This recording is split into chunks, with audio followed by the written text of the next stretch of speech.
One thing I cover in detail in my upcoming book, What They Don't Teach You at Change Management School, is what makes people decide to change or not to change. For me, that question goes to the absolute foundation of change management, because we're trying to help people make personal decisions to change. And as ProSci says, and I agree with, the sum of all those individual decisions becomes organisational change.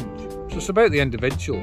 So whatever I do and whatever methodologies I use, I've got to know what makes people change. And what makes people change is not determined by any particular technology, a new way of working. It's determined by what goes on in here, in our brain pans, at an individual level.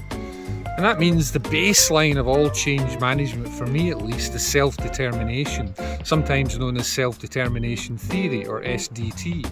I guess we could go into hypnosis for that, but maybe not. And that means I've got to provide people with autonomy, competence and relatedness during change.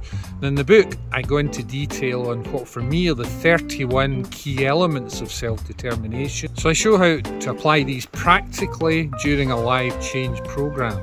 It's things like intrinsic and extrinsic motivations, amotivation, self-regulation, internal regulation, identified regulation. I know what you're thinking. That all sounds a bit fluffy and a bit vague, but it's not. I've taken the time to go through all of that and come up with specific actions to drive all of that.